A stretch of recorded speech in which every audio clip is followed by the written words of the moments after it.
నమస్తే అండి, welcome to our channel. మనతో ఈరోజు పొలిటికల్ అనలిస్ట్ శ్రీలీల గారు ఉన్నారు. మేడం నమస్తే. నమస్తే అమ్మా. మేడం, శనివారం జరిగిన సమావేశంలో సజ్జల రామకృష్ణారెడ్డి గారు కొన్ని వ్యాఖ్యలు చేశారు. జగన్ చెప్తున్నారు క్రెడిట్ చోరీ అని చెప్పేసి. సో ఇప్పుడు ఈయనేమంటున్నారంటే మొత్తం చేసింది జగనే, బట్ ఇప్పుడు అది వచ్చేసి చంద్రబాబు గారు ఆయన క్రెడిట్ వేసుకుంటున్నారు. 70% ఆయన హయాంలోనే కంప్లీట్ చేసేసాడని చెప్పేసి. అండ్ పాత వీడియోలు ఏవైతే ఇప్పుడు ఎవరెవరైతే ప్లే చేస్తున్నారో అదంతా కూడా ఒక అమ్మాయి చెప్పింది కాబట్టి ఆయన చెప్పాడు, బట్ ఆయనకి ఆ అభిప్రాయం లేదు అన్నట్టుగా ఆయన మాట్లాడుతున్నారు. ఇప్పుడు మళ్ళీ కొత్త వేని ఎలా చూడాలంటారు? నిన్నటి నైట్ ఒక న్యూస్ ఛానల్లో, ఒక శాటిలైట్ ఛానల్లో ఒక డిబేట్లో వాళ్ళు ప్లే చేసే న్యూస్ని చూశాను. దాంట్లో ఏం చెప్పారంటే వాళ్ళు 2015లో సాక్షి పేపర్లో రాసినవి అవన్నీ కూడా వాళ్ళన్నీ వెలికి తీస్తారు బయటికి. అసలు ఈ రోజున కొత్తగా వీళ్ళు చెప్తుంది ఏంటి, గతంలో రాష్ట్రంలో జరిగిందేంటి. 2013లో 2 తెలుగు రాష్ట్రాలు విడిపోయినాయి. 14లో ఎలక్షన్స్ వచ్చినాయి.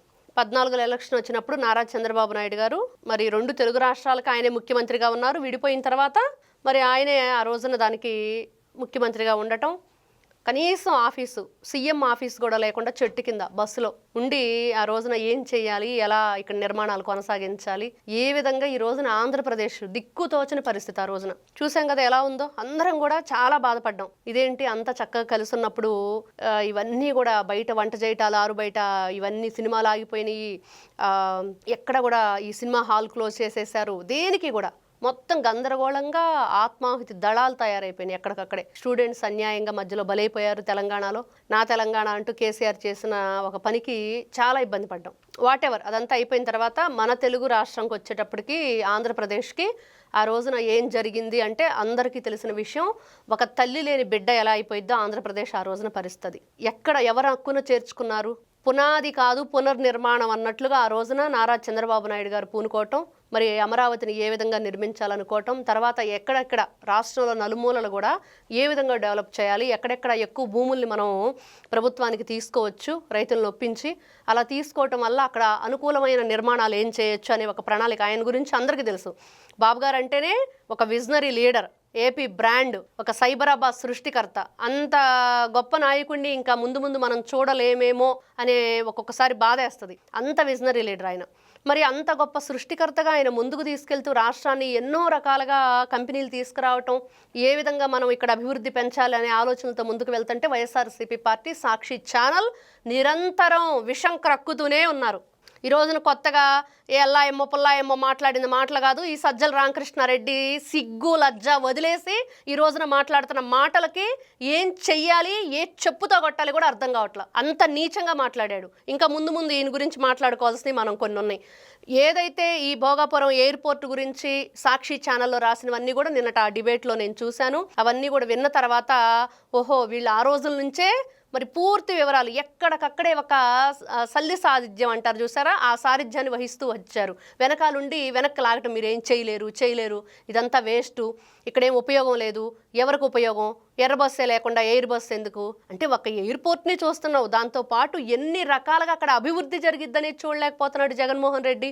ఎంతమందికి ఎన్ని విధాలుగా అక్కడ మరి ఈ ఉద్యోగ కల్పన కానివ్వండి, అక్కడ డెవలప్మెంట్ కానివ్వండి, ఏ విధంగా జరిగిద్దని ఆలోచన లేకుండా కేవలం ఆ ఎయిర్పోర్ట్తోనే అయిపోయింది. దాని దగ్గరే ఉండిపోయారు. ఎంతసేపటికి ఎయిర్పోర్ట్ అంటారు. దాంతోపాటు ఇంకా రాష్ట్రంలో ఎంత అభివృద్ధి జరిగిందనేది మర్చిపోయారు. ఆ సజ్జల రామకృష్ణారెడ్డి మాటకే వద్దాం. మీరు అంటున్నట్లుగా సరే మీరే ఇన్ని పనులు చేస్తే మరి అమరావతిని ఎందుకు చేయలేదు, ఎందుకు చేయలేకపోయారు? 500 కోట్లు పెట్టి అక్కడ ఋషికొండని బోడిగుండు చేసేసి, పర్యావరణాన్ని అంతా నాశనం చేసేసి, హరితారిస్ నేలమట్టం చేసేసి జగన్మోహన్ రెడ్డి ఋషికొండ ప్యాలెస్ ఎందుకు కట్టాడు? ఎవరి కోసం కట్టాడు? దాంట్లో ఆ లగ్జరీ లైఫ్ ఎవరి కోసం?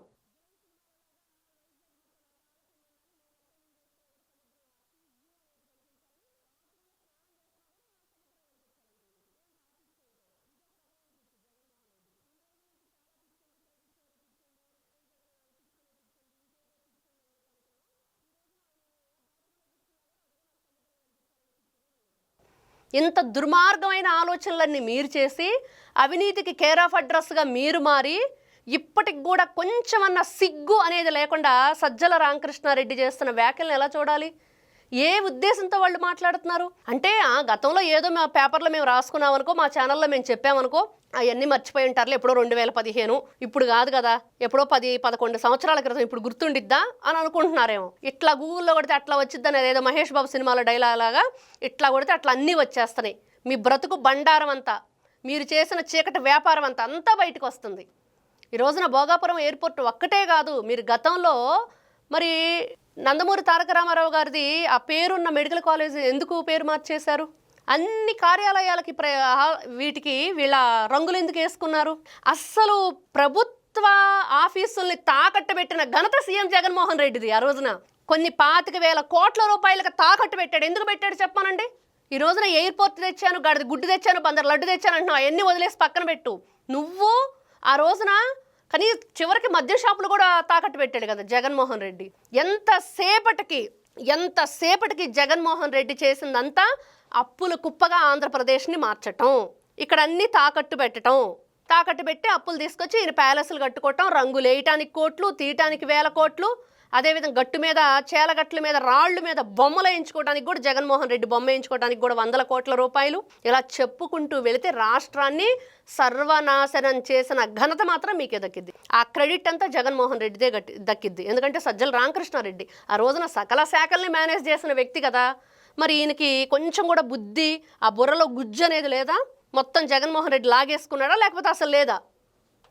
ఇలా చెప్పుకుంటూ వెళ్తే వీళ్ళ నీచమైన చరిత్ర చాలా ఉంది. ఈ రోజున వీళ్ళు అడిగించుకోవడానికి కాకపోతే ఇదంతా ఎందుకు తాకట్టు పెట్టాడు ప్రభుత్వ కార్యాలయాన్ని జగన్మోహన్ రెడ్డి? చెప్పమనండి సజ్జల రామకృష్ణారెడ్డిని. చెప్తాడా? చెప్పగలిగే ధైర్యం ఉందా వీళ్ళు చేసిన అవినీతి పనులకి? ఎంత దారుణమైన విషయాలంటే వీళ్ళు చేసినవి ఈ రోజున చెప్పుకుంటూ పోతే మనకి ఆ 10 నిమిషాలు 20 నిమిషాలు సరిపోయాయి కాదవి. అంత దారుణంగా మీరు ప్రవర్తించారు. మహిళా ఎస్ఐ గురించి ఏం మాట్లాడుతున్నాడు ఈ నీచుడు? జై జగన్ అనే నినాదాలు వినలేక ఆవిడ చెవులు మూసుకుందంట. ఎవరైనా నమ్ముతారా? ఆ పోలీసులే ఆమె మీద. అసలు ఇప్పుడైనా పోలీసులు మీరన్నా కళ్ళు తెరవండి. అసలు ఏం యాక్షన్ తీసుకున్నారు? ఎవరిని అరెస్ట్ చేశారు? ఈ రోజున మాట్లాడుతున్న సజ్జల రామకృష్ణారెడ్డి మీద కూడా కేసు పెట్టాలి. మాట్లాడితే పోలీసులే ఆమెని హెరాస్ చేశారని చెప్తున్నాడు ఆయన. ఒక పోలీస్ ఆఫీసర్ని ఇంకో పోలీస్ హెరాస్ చేశాడు అక్కడ అని చెప్తున్నాడు. ఎలా ఆలోచన తీసుకోవాలి దాన్ని మనం మైండ్లోకి? ఎంత నీచానికి దిగజారిపోయారంటే చివరికి మనిషి పుట్టావా? కడుపుకు అన్నం తింటున్నావా? గడ్డేమన్నా తింటున్నావా? సజ్జల రామకృష్ణారెడ్డి ఇట్లాంటి మాటలు ఎవరైనా మాట్లాడతారా? ఆ జగన్మోహన్ రెడ్డి మాట్లాడలేదంట. ఎర్ర బస్సు కాదు, ఎయిర్ బస్సు కాదు అని చెప్పేసి. సరే, ఎవరు కోర్టులో కేసులు వేసి ఇది ఆగిపోయేటట్టు చేద్దాము, ఏ విధంగానైనా సరే ఎయిర్పోర్ట్ రాకుండా చేద్దామని చెప్పి జగన్మోహన్ రెడ్డిగా ఈ రోజున కనపడుతుందిగా అన్ని ఛానల్స్లో కూడా. అప్పటికి లేదులే, ఇప్పుడు వచ్చింది ఏ అంటారు. లేకపోతే దాన్ని కూడా అబ్బాబ్బే మా జగన్ అన్న మాట్లాడలేదు, ఆర్టిఫిషియల్ ఇంటెలిజెన్స్తో వీళ్ళు ఏదో చేశారు అని. అప్పటికి ఇంకా లేదు అంటే నిస్సిగ్గుగా మేము ఎంతటికైనా అదేదో నేర్చినమ్మ బొంకు నేరోదా అన్నట్లుగా వీళ్ళు ఈ రోజున ఇట్లాంటి వ్యవహారాలు మాట్లాడటానికి ఏ మాత్రం వీళ్ళకి వెనకంజి వేయట్లేదనేది క్లియర్గా అర్థమవుతుంది వీళ్ళ మాటల్లో. ఏం చేయటానికి చెప్పండి వీళ్ళు ఈ రోజున? ఏం సాధించడానికి? కనీసం ఒక్కరికి ఆ కంగ్రాచులేట్ చేయొచ్చు కదా వాళ్ళందరికీ. చెప్పగలిగారు అది కూడా. అంత ఓపెన్ హార్ట్ కూడా వీళ్ళ దగ్గర లేదు. సరే, ప్రభుత్వానికి కాదు ప్రజలకైనా చెప్పాలిగా, ఉత్తరాంధ్ర ప్రజలకి. ఈ రోజున జగన్మోహన్ రెడ్డి A1గా, విజయసాయి రెడ్డి A2గా ఉత్తరాంధ్రని దోచేసిన ఘనత, అక్కడ ఉత్తరాంధ్ర ప్రజలకి ఈ గంజాయిని అలవాటు చేసిన ఘనత వీళ్ళకే దక్కింది. ఉత్తరాంధ్ర సీఎం ఈ రోజున సజ్జల రామకృష్ణారెడ్డి. ఒక సీఎం ఏమో చంద్రబాబు నాయుడు అంట, ఇంకో సీఎం ఏమో లోకేష్ గారంట, మరి ఇంకో డిప్యూటీ సీఎం ఏం పవన్ కళ్యాణ్, మళ్ళీ ఇంకో సీఎం వచ్చాడు రామ్మోహన్ నాయుడు అని. అంతకంటే గొప్ప విషయం ఏంటంటే చెప్పాల్సింది వీళ్ళకి, వైఎస్ జగన్మోహన్ రెడ్డి సీఎంగా ఉన్నప్పుడు ఉత్తరాంధ్రని షాడో సీఎంగా పరిపాలించింది మాత్రం విజయసాయి రెడ్డి. అది తట్టుకోలేక కదా మీరందరూ కలిసి ఆయన తరివేశారు బయటికి. అందుకనే కదా జగన్మోహన్ రెడ్డి చుట్టూ క్వార్టరీ ఉంది. ఈ సజ్జల రామకృష్ణారెడ్డి లాంటి వాళ్ళంతా చేరున్నారు. అందుకని నేను తట్టుకోలేక బయటకు వచ్చేసాను. నేను A2గా ఉండి, జగన్మోహన్ రెడ్డి జైలు మెట్టుగా ఉండి, ఆయనకి ఒక ఆత్మలాగా, ఆయనతో వెన్నండి నీడలాగా ఉండి అన్ని పనులు నేను అన్ని చేశాను. తరతరాలకి చెరగని చిరునామాలాగా నేను వీళ్ళ ఆస్తులన్నీ చిట్టా రాసుకుంటూ వచ్చాను. ఈ రోజు నన్ను కాదని చెప్పేసి నా స్థానాన్ని అధపాతాళానికి ఇవన్నీ విజయసాయి రెడ్డి స్వయంగా చెప్పిన మాటలు తొక్కేశారు. నేను తట్టుకోలేకపోయాను, ఇంకా నా వల్ల కాలేదు, అందుకని నేను ఆ పార్టీలోంచి బయటకు వచ్చేసానని ఆయనే చెప్పాడు. అంటే ఒక నీచమైన మాటలు మాట్లాడుతున్న వీళ్ళని చూస్తుంటే వీళ్ళకి అసలు కొంచెమన్నా మనస్సాక్షి అనేది లేదా? వాళ్ళ సాక్షి పేపర్లోనే రాశారు కదా, అట్లాంటి మా డిక్షనరీలో ఉండో మీరు అడగబాహండి అని అంటారు వాళ్ళంతే. జగన్మోహన్ రెడ్డి డిక్షనరీలో అసలే ఉండవు, వీళ్ళ డిక్షనరీలో అసలు వెతికినా కూడా మనకు కనిపించవు. అట్లాంటి ఆలోచగలిగిన వ్యక్తులు వీళ్ళు. ఈ రోజున ఒక భోగాపురం ఎయిర్పోర్ట్ గురించే కాదు, రాష్ట్రంలో జరుగుతున్న అభివృద్ధి గురించి మాట్లాడే హక్కు లేదు.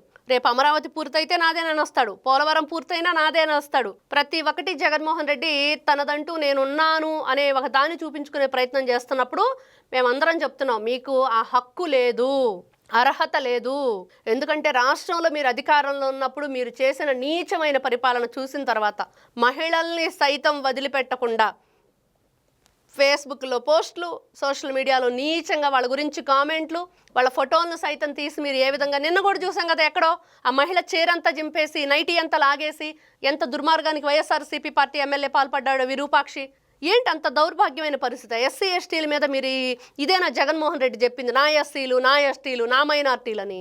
ఇది వీళ్ళ చరిత్ర. సజ్జల రామకృష్ణారెడ్డి అనే వ్యక్తికి నిజంగా బుద్ధి సరిగ్గా ఉంటే, బుర్ర సరిగ్గా పనిచేస్తే, మనస్సాక్షి అనేది ఉంది మా డిక్షనరీలో అని నిరూపించుకోవాలనుకుంటే ఫస్ట్ ఈ మాట్లాడిన మాటలకి ఆ లేడీ ఎస్ఐకి, ఆ పోలీస్ వ్యవస్థకి క్షమాపణ చెప్పాలి. అదేవిధంగా ఉత్తరాంధ్ర ప్రజలకు కూడా వీళ్ళు క్షమాపణ చెప్పాలి. ఈ రోజున మాట్లాడిన మాటలకే కాకుండా గతంలో వీళ్ళు అందించిన పరిపాలనకు కూడా ఈ రోజున రాష్ట్రంలో ఉన్న ప్రజలకు వీళ్ళు క్షమాపణ చెప్పుకోవాల్సిన పరిస్థితిలో ఉన్నారు. Thank you madam. నమస్తే అమ్మా.